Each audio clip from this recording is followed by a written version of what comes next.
नमस्कार, BS network में आपका स्वागत है। मैं हूं बलवीर सिंह श्रीधर।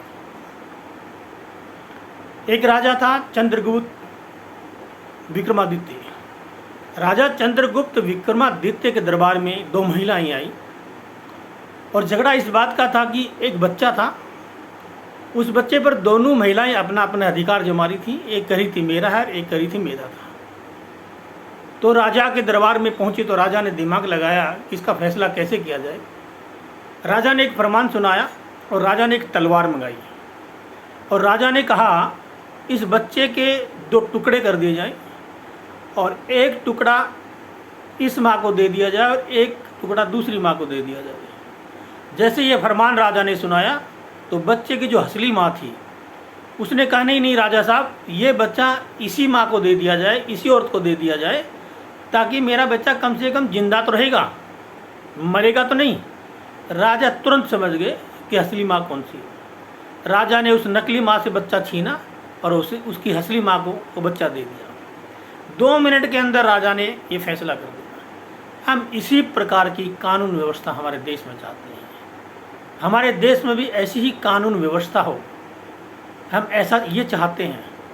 अगर यही मुकदमा हमारी अदालतों में होता, IPC CRPC के तहत ये मुकदमा चलता, बच्चा भी बूढ़ा हो जाता, दोनों माएँ भी मर जाती, दोनों औरतें भी मर जाती, और जिस बच्चे के ऊपर ये जो झगड़ा था ये बच्चा भी बूढ़ा हो जाता, मगर ये फैसला नहीं होता। तो हम इस प्रकार की व्यवस्था चाहते हैं, इस प्रकार की कानून व्यवस्था चाहते हैं, इस प्रकार का कानून का सिस्टम चाहते हैं जिस प्रकार विक्रमादित्य ने जो फैसला सुनाया उसके दरबार में, ऐसी कानून व्यवस्था हम देश में लागू करना चाहते हैं। और दूसरा, हम देश के अंदर शिक्षा पद्धति को बदलना चाहते हैं, क्योंकि आज हमारे देश में जो पाठ्यक्रम है, जो शिक्षा पद्धति है, वो TB मैकॉले की शिक्षा पद्धति है। उस शिक्षा पद्धति का दूर दूर तक हमारे देश की जनता को, हमारे देश का कोई दूर दूर तक लेना देना नहीं। हमने आपने जिंदगी में जो भी स्कूलों में पढ़ा होगा, उस पूरी पढ़ाई के अंदर 100 में से अगर निकाल कर देखा जाए तो 5% भी ऐसा हिस्सा नहीं होगा जो हमारे काम में आया होगा। आज बच्चों को पुस्तकें रटाई जाती हैं, इतना भारी बोझा बच्चों पर लाद दिया जाता है, उनकी कमर टूट जाती है, उनको रटाया जाता है। वो बच्चे रट करके फिर परीक्षा के अंदर उसको परीक्षा पेपर के ऊपर उतारते हैं। वो पढ़ते नहीं हैं, वो लिखते नहीं हैं, वो जो रटा हुआ था उसकी उल्टी उस किताब पे करते हैं, उस पेपर पे करते हैं जिस पेपर को देने जाते हैं स्कूल के अंदर, एग्जाम के अंदर। ये शिक्षा पद्धति है अंग्रेज़ों की जो आज भी हमारे देश में चल रही है। हम ऐसी शिक्षा पद्धति नहीं चाहते हैं, हम स्वदेशी शिक्षा चाहते हैं। जो शिक्षा हमारे दैनिक कामों में, दैनिक दिनचर्या में जो काम आती है, हम वो शिक्षा पद्धति चाहते हैं। और हमारा दिमाग भी जितनी भी फालतू की चीज़ें हैं, जितनी भी फालतू की चीज़ें हम जो रटते हैं स्कूलों के अंदर, पाठ्यक्रमों के अंदर जो रटते हैं, रट के रट्टा मार के जो हम काले पीले जो कागज़ करते हैं, किताबें करते हैं, कॉपियाँ करते हैं, वो किसी काम की नहीं आती है। क्योंकि हमारा दिमाग भी उतनी ही चीज़ों को दिमाग में रखता है जितनी काम आने वाली होती हैं। जो चीज़ें काम की नहीं होती उस कचरे को हमारा दिमाग भी निकाल के फेंक देता है बाहर, फिर भी हम न जाने क्यों रटते हैं। X+Y होल स्क्वायर, ये पूरी ज़िंदगी पढ़ते रहे, हम लोग भी पढ़ते रहे, आप लोगों ने पढ़ा होगा, हमें पढ़ाने वाले अध्यापकों ने पढ़ा होगा, लेकिन आज तक मेरी ज़िंदगी में जब X+Y होल स्क्वायर काम नहीं आया तो शायद आप लोगों की भी ज़िंदगी में कभी X+ होल स्क्वायर काम में नहीं आया होगा, ना ही उन अध्यापकों की ज़िंदगी में काम आया होगा जिन्होंने हमें ये पढ़ाया है। तो फिर हम क्यों इस पद्धति को, क्यों इन चीज़ों को ढो रहे हैं जो हमारी ज़िंदगी में काम नहीं आती हैं? क्यों हम उन किताबों को पढ़ रहे हैं जो हमारी ज़िंदगी में काम नहीं आती हैं? बच्चों को मार के पीट के अंग्रेजी सिखाया जाता है और फिर बच्चे अंग्रेजी में फेल हो जाते हैं। कहते हैं बच्चे अंग्रेजी में फेल हो जाते हैं, क्योंकि बच्चे अंग्रेजी में फेल होंगे ही, क्योंकि अंग्रेजी हमारी मातृभाषा नहीं है, तो उनका फेल होना लाजमी है। क्या कोई अंग्रेज हिंदी भाषा में कोई हिंदी का पेपर दे, क्या अंग्रेज कोई पास होकर दिखा सकता है? अगर अंग्रेज हिंदी का पेपर दे के पास होकर दिखा सकता है तो हम भी अंग्रेजी में पास होकर दिखा सकते हैं, हमारे बच्चे भी अंग्रेजी के पेपर में पास होकर दिखा सकते हैं। जब अंग्रेज हिंदी में पास नहीं हो सकते तो हम हिंदुस्तानी अंग्रेजी में पास कैसे हो सकते हैं? अगर हम अंग्रेजी में पास हो सकते हैं तो फिर अंग्रेज़ों को भी हिंदी में पास होना चाहिए। तो हम क्यों अंग्रेज़ों की शिक्षा पद्धति को अपने ऊपर थोप रहे हैं? किसी भी देश के अंदर अंग्रेजी नहीं बोली जाती है, सिर्फ देश के अंदर 200 देश है दुनिया के अंदर, उन 200 देशों के अंदर मात्र 14 देश ऐसे हैं जिनमें अंग्रेजी बोली जाती है। कनाडा है, न्यूजीलैंड है, अमेरिका है, ऑस्ट्रेलिया है, भारत है, पाकिस्तान है, बांग्लादेश है। इस प्रकार के जो 50 वो देश हैं जिन देशों को अंग्रेज़ों ने गुलाम बना रखा था, सिर्फ उन्हीं देशों के अंदर अंग्रेजी का इस्तेमाल होता है, बाकी किसी भी देश में अंग्रेजी भाषा का इस्तेमाल नहीं होता है। फ्रांस में फ्रांसीज का भाषा होता है, चाइना में चाइनीज़ का होता है, जर्मन में जर्मन भाषा का इस्तेमाल होता है, कनाडा में कोई उनकी अलग से उनकी भाषा है, संयुक्त राष्ट्र में उनकी अलग से भाषा है। हर देश की अपनी अपनी अलग भाषा है।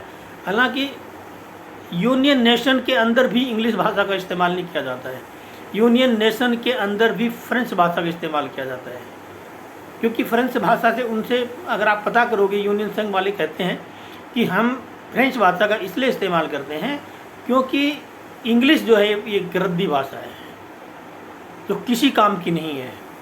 फ्रेंच भाषा जो है ना बहुत अच्छी भाषा है, ये संस्कृत से ली गई भाषा है।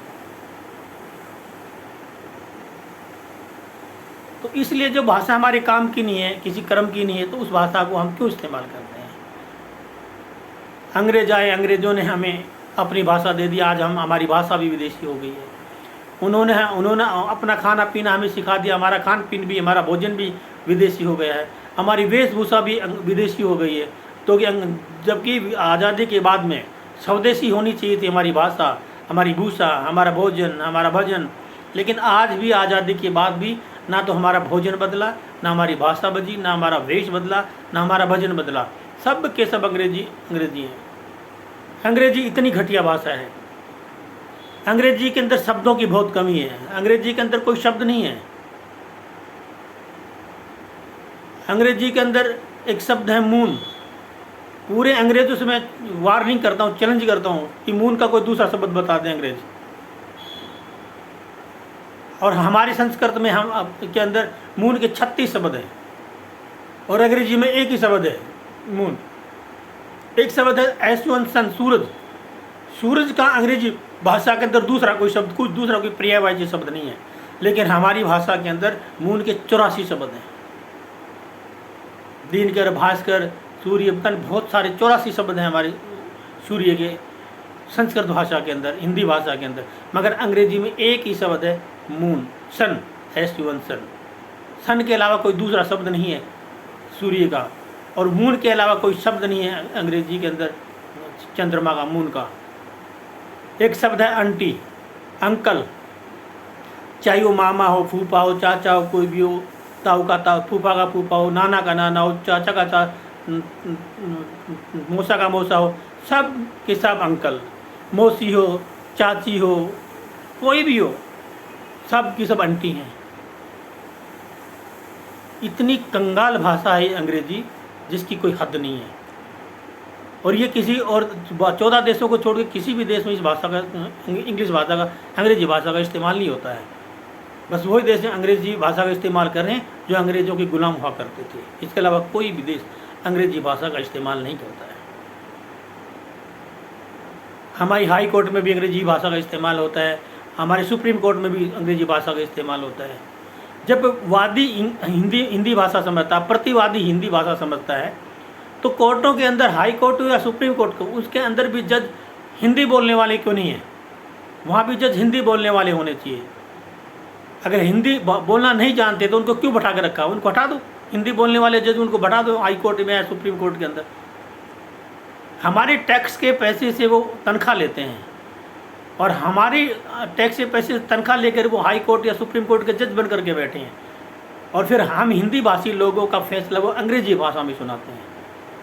और जब उनको हिंदी आती ही नहीं है, अंग्रेजी आती है, तो उनको भेज दो लंदन, इंग्लैंड भेज दो, या किस काम के हो? किसी काम के भी नहीं है। हम क्यों ढोएं विदेशों की भाषा को? हम विदेश की गुलामी की भाषा को क्यों ढोएं? हम अपनी भाषा को क्यों नहीं ढोते?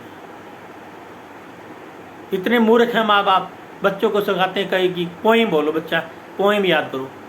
अरे पोइम याद करने के लिए बोलते हैं अपने बच्चों को, कविता याद करने के लिए क्यों नहीं बोलते हो? एक पोइम है, rain rain go away, come again another day, यानी कि बारिश बारिश भाग जाओ, जब हम बुलाएं तो आना। ये भी एक प्रेयर, भगवान की प्रेयर के प्रकार से एक पोइम गाई जाती है स्कूलों के अंदर बच्चों के द्वारा। अगर किसी दिन भगवान ने सुन ली, उस बारिश को भगवान ने वापस बुला लिया तो क्या होगा? हम सब भूखे मर जाएंगे, हमारा किसान भी भूखा मर जाएगा, मैं भी भूखा मर जाऊंगा, आप भी भूखे मर जाओगे।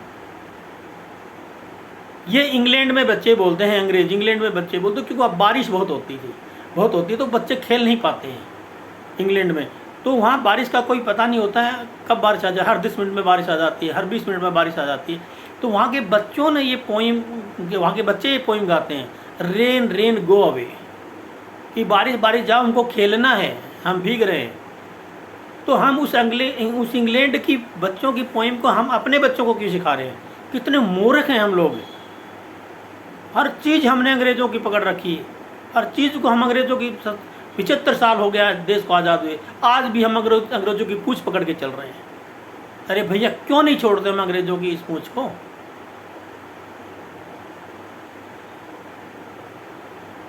पार्लियामेंट के अंदर भी इंग्लिश भाषा का इस्तेमाल होता है। ये इतने निकम्मे नेता हैं, जब ये घरों में वोट मांगने आते हैं तो बड़े प्यार से हिंदी भाषा में, मातृभाषा में बातें करके वोटों की भीख मांगते हैं, और जब जीत के जब पार्लियामेंट में विधानसभा में जाके बैठते तो गेटर पिटर इंग्लिश की बकवास होते हैं। किसको सुनाते हो भाई? ये पूरे देश में 1% लोग अंग्रेजी भाषा जानने वाले हैं, 99% लोग हिंदी भाषा जानने वाले या अपनी दूसरी मातृभाषाएं जानने वाले हैं, तेलुगु, तमिल, कन्नड़, मलयालम, पंजाबी, हिंदी, उर्दू, संस्कृत, ये सब जानने वाले हैं। तो आप 1% लोग जो हिंदी अंग्रेजी जानने वाले हैं, आप पार्लियामेंट में विधानसभा में बैठ करके जब आप इंग्लिश में जो गिटर बिटर करते हो, किसको दिखाना चाहते हो, किसको सुनाना चाहते हो, और क्या सुनाना चाहते हो आप?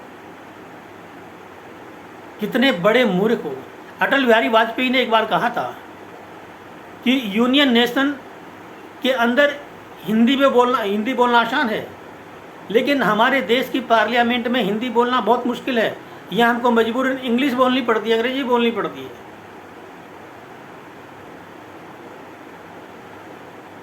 क्योंकि यूनियन नेशन न्यूजीलैंड में न्यूयॉर्क के अंदर अटल बिहारी वाजपेयी ने हिंदी के अंदर बहुत प्रभाव भाषण दिया था, ताबड़तोड़ भाषण हिंदी भाषा में दिया था न्यूयॉर्क के अंदर। तो अटल बिहारी वाजपेयी कहते हैं यूनियन नेशन में हिंदी बोलना बहुत आसान है, लेकिन हिंदुस्तान की पार्लियामेंट के अंदर हिंदी बोलना बहुत मुश्किल है। मजबूरन यहाँ अंग्रेजी बोलनी पड़ती है। यहाँ बैठते ही सारे नेता अंग्रेज बन जाते हैं, और जब वोट मांगने के लिए बाहर जाते हैं जनता के सामने तो देशी बन जाते हैं, मातृभाषा का इस्तेमाल करते हैं, ग्रामीण भाषा का इस्तेमाल करते हैं, व्यक्तिगत भाषा का इस्तेमाल करते हैं। और जब जीत के जो पार्लियामेंट पहुँच के राजा बनते हैं तो अंग्रेज बन जाते हो, तो अंग्रेजों की नकल करने लगते हैं। कितने बड़े मूर्ख हैं यार हमारे देश के सारे नेता। क्या चाहते हैं?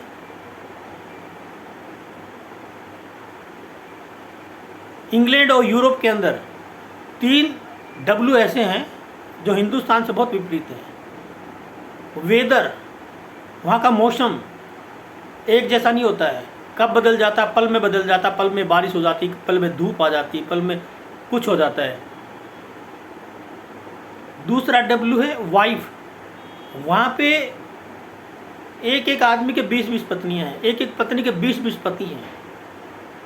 वो कब एक दूसरे के पास चले जाते हैं, कब एक दूसरे को छोड़ देते हैं, कब एक दूसरे के बन जाते हैं, कोई पता नहीं है। तीसरा W वर्क, वहाँ परमानेंट जॉब नहीं है, परमानेंट नौकरी नहीं है यूरोप इंग्लैंड के अंदर। कब मालिक तुम्हें क्लीन चिट दे के बाहर निकाल देगा अपने जॉब से। लेकिन हिंदुस्तान में तीनों की तीनों चीज़ें बिल्कुल सॉलिड हैं। वेदर यहाँ का एकदम सॉलिड है, बारिश का मौसम में बारिश होती है, सर्दी के मौसम में सर्दी ही होती है, गर्मी के मौसम में गर्मी ही होती है, बसंत के मौसम में बसंत ही होती है। एकदम परफेक्ट मौसम है भारत का। और वाइफ वाइफ तो सबसे परफेक्ट है। एक बार अगर शादी होगी तो ताज जीवन 7 जन्म तक उसी पति के साथ रहती है और उसी पति के घर से ही उसकी अर्थी उठती है। और तीसरा डब्ल्यू वर्क, वो तो बिल्कुल मजबूत है। एक बार जहाँ नौकरी लग जाती है फिक्स हो जाती है हमारे यहाँ, लेकिन यहाँ इंग्लैंड और यूरोप में इस प्रकार से नहीं होता है। स्कूलों में पढ़ाया जाता था जब हम पढ़ते थे, अमेरिका का पहला राष्ट्रपति कौन था। अरे भाई, हमें अमेरिका के पहले राष्ट्रपति से लेना देना क्या है। हालांकि मुझे पता है अमेरिका का पहला राष्ट्रपति जॉर्ज वाशिंगटन था, लेकिन उसका हम करें क्या, हमारे किस काम आएगा ये कि अमेरिका का पहला राष्ट्रपति जॉर्ज वाशिंगटन था तो था, हम क्या करें उसका। सवाल करे जाएंगे ब्राज़ील की जलवायु कैसी है। अरे भाई, ब्राज़ील की जलवायु का हम हिंदुस्तानियों को, हम भारतीयों को क्या लेना देना है। मैं दिल्ली में रहता हूँ, मैं राजस्थान का रहने वाला हूँ, तो मेरी तो राजस्थान की जलवायु कैसी है, दिल्ली की जलवायु कैसी है, मेरे भारत की जलवायु कैसी है, मुझे तो उससे लेना देना कि मुझे यहाँ रहना है। कितने मूर्खता वाली सवाल करते हैं स्कूलों के अंदर, कैसी कैसी शिक्षा हमको पढ़ाई जाती है। पूरे यूरोप और पूरे इंग्लैंड में किसी भी औरत को रोटी नहीं बनानी आती है। वहाँ आटा होता है, मैदा, वो पाव भाजी ये जो बनाते हैं, ब्रेड श्रेड, बस यही खाते हैं वो लोग। उनको ना सब्जी बनानी आती है, ना दाल बनानी आती है, ना रोटी बनानी आती है। हमारे हिंदुस्तान में, हमारी हिंदुस्तान की नारियाँ एक गेहूं के आटे का 36 प्रकार का, 72 प्रकार का भोजन बना सकती हैं। आलू के पराठे बना सकती, गोभी के पराठे, मटर के पराठे, कचौड़ी, दुनिया भर की तरह तरह की कचौड़ी, तरह तरह के पराठे, पूड़ियाँ, तरह तरह की, यानी कितने प्रकार के भोजन हमारी औरतें बना देती हैं गेहूं के आटे की। लेकिन वहाँ यूरोप और इंग्लैंड में ये चीज़, अमेरिका में लोग ये नहीं है उनको आता करना, वहाँ की औरतों को कुछ नहीं बनाना आता है। तो हमारी संस्कृति में और यूरोप की संस्कृति में, इंग्लैंड अमेरिका की संस्कृति में ज़मीन आसमान का अंतर है। हम क्यों अंग्रेजी के पीछे पड़े, इतनी घटिया भाषा है, किस काम आती है हमारी अंग्रेजी। अंग्रेजी वो आदमी सीखे जिसको इंग्लैंड जाना है, जिसको अमेरिका जाना है, इंग्लैंड जाना है, जिसको वहाँ रहना है। और वो भी तब सीखे जब जाना हो, उसके लिए वीज़ा बनेगा, पासपोर्ट बनेगा, तब आप जाओगे। तो क्या 140 करोड़ की जनसंख्या भारत की, तो क्या 140 करोड़ तो भारतवासी इंग्लैंड या यूरोप जा नहीं सकते, असंभव है वो। तो जब जा नहीं सकते तो जिसको जाना है तो वो उसी टाइम उस अंग्रेजी को सीखे ना जब जाना है। इतने दिन से पहले से क्यों मेहनत कर रहे हैं, फिजूल फंड में क्यों टाइम खराब कर रहे हैं। अंग्रेजों की वेशभूषा को हम आज भी ला दे, टाई, कोट, पैंट,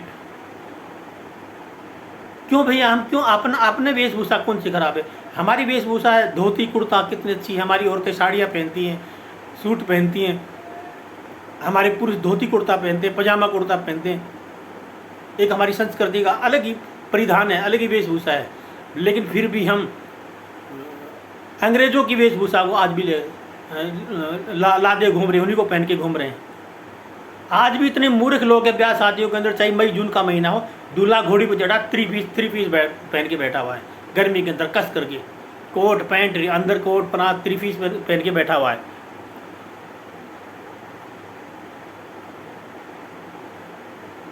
न जाने क्यों हम इन चीज़ों को छोड़ नहीं पा रहे हैं, क्या वजह है इस चीज़ की। हम उसी चीज़ को रटे जा रहे हैं जो अंग्रेज सिखा के चले गए, वो हम करे जा रहे हैं।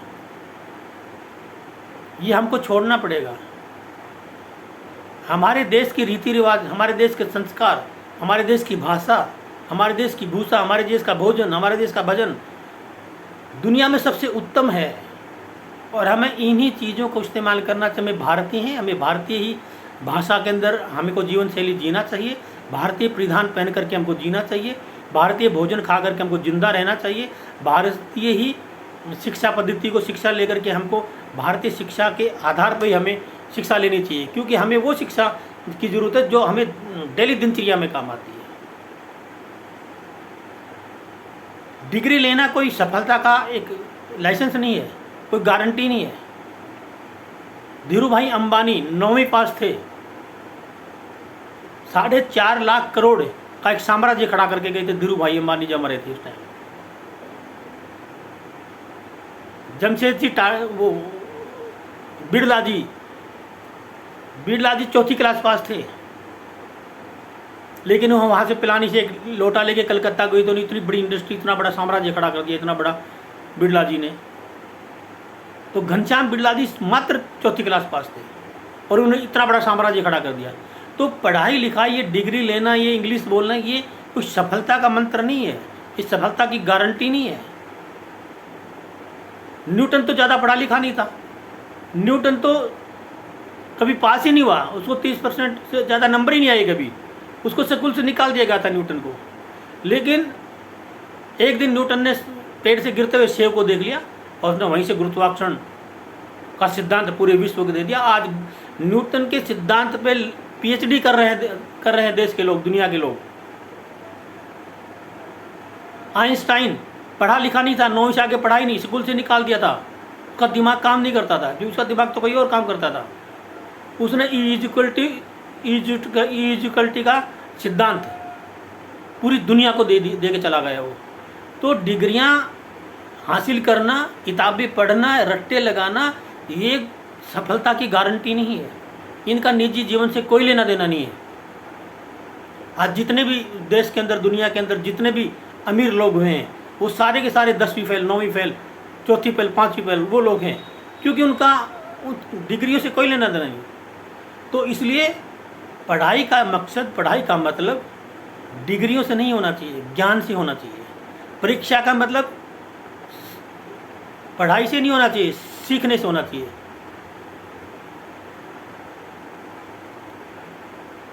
तो हमें इन भाषाओं को छोड़ें, क्योंकि सबसे घटिया भाषा अंग्रेजी है, जिसमें शब्दों की बहुत कमी है। इसका व्याकरण इतना घटिया है, कोई व्याकरण है ही नहीं अंग्रेजी का।